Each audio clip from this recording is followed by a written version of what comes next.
Next question. ഏതാ സാധനം? ഒരു കപ്പാസിറ്റർ ഉണ്ട്, പിന്നെ ഏതാ സെൽ ഉണ്ട്, റെസിസ്റ്റർ ഉണ്ട്. Identify the valid statement. Yes. ഇത് ഏതിനെ ബേസ് ചെയ്താന്ന് പറയാം? ഇത് എ സി എന്ന് വേണമെങ്കിൽ പറയാം. ട്രാൻസിയൻ കറണ്ട് എന്നൊക്കെ കറക്റ്റ് പറയാം. ടൈം വേരിയിങ് കറണ്ട് ഉള്ള കേസ്. കപ്പാസിറ്ററുമായിട്ട് റിലേറ്റ് ചെയ്ത കറണ്ടിൻ്റെ കേസായിട്ട് പറയാം നമുക്ക്. അതാണ് ബേസ്, റൈറ്റ്? അല്ലെങ്കിൽ ചാർജിങ് ഓഫ് കപ്പാസിറ്റർ എന്ന് വേണമെങ്കിൽ പറയാം. അതായിരിക്കും കുറച്ചുകൂടി ബേസ്, നമുക്ക് എളുപ്പം പറയാൻ പറ്റും. Charging of capacitor. അപ്പോൾ ഇലക്ട്രോസ്റ്റാറ്റിക് പൊട്ടൻഷ്യൽ ആ ചാപ്റ്ററിനെ ബേസ് ചെയ്ത് പറയാം. അപ്പോൾ ആദ്യത്തെ case, just after when the keys just close അല്ലേ, അറ്റ് ദ ഇൻസ്റ്റന്റ്. അപ്പം ജസ്റ്റ് ക്ലോസ് ചെയ്താൽ അപ്പം കപ്പാസിറ്ററിലേക്ക് ചാർജ് കയറും. ഓരോ ചോദിച്ചു നോക്കുക, there will be no current through resistor. തെറ്റാ. ചാർജ് കയറുന്നുണ്ട് തന്നെ കറണ്ട് ഉണ്ട്, റൈറ്റ്? അപ്പം തെറ്റാ.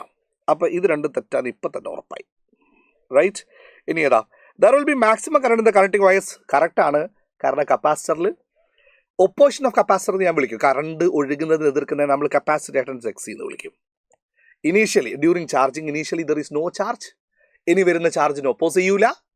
അപ്പോൾ ഒപ്പോസിഷൻ 0 ആണ്. Capacity reactance is opposition due to the presence of charge on the plate. ഈ പ്ലേറ്റിൽ ഒരു പോസിറ്റീവ് ചാർജ് ഉണ്ടെങ്കിൽ ഇനി വരുന്ന പോസിറ്റീവ് ചാർജിന് ഒപ്പോസ് ചെയ്യും. അതാ കപ്പാസിറ്റി റിയാക്ടൻസ്. ഇനീഷ്യലി ചാർജ് ഇല്ല, വരുന്ന ചാർജിന് ഒപ്പോസ് ചെയ്യൽ ഒപ്പോസിഷൻ 0 ആണ്. അപ്പോൾ current maximum. Resistance 0, current maximum. ആണ് ശരിയാ. അപ്പോൾ ബി ശരിയുണ്ട്. അപ്പോൾ ചോയ്സ് ഏത് വരണം? 2 വരണം. കാരണം ബി ശരിയുള്ള ഒറ്റ ചോയ്സേ അവിടെ ഉള്ളൂ. ഏത് 2 ആണല്ലേ, റൈറ്റ്? അപ്പോൾ അതിന് ബാക്കിയോട് വേണം നോക്കാം. C potential difference between capacitor plates A and B is minimum. ശരിയല്ലേ? ഇനീഷ്യലി പൊട്ടൻഷ്യൽ ചാർജ് ഇല്ല. ചാർജ് ഇല്ലെങ്കിൽ ചാർജ് മിനിമം എന്ന് പറയാം. അപ്പോൾ പൊട്ടൻഷ്യൽ ഡിഫറൻസ് മിനിമം. ബി എന്ന് പറഞ്ഞാൽ Q/C, right? Then charge on the capacitor plate is minimum. അതിനെ base ചെയ്താൽ സി പറയുന്നത് നമ്മൾ.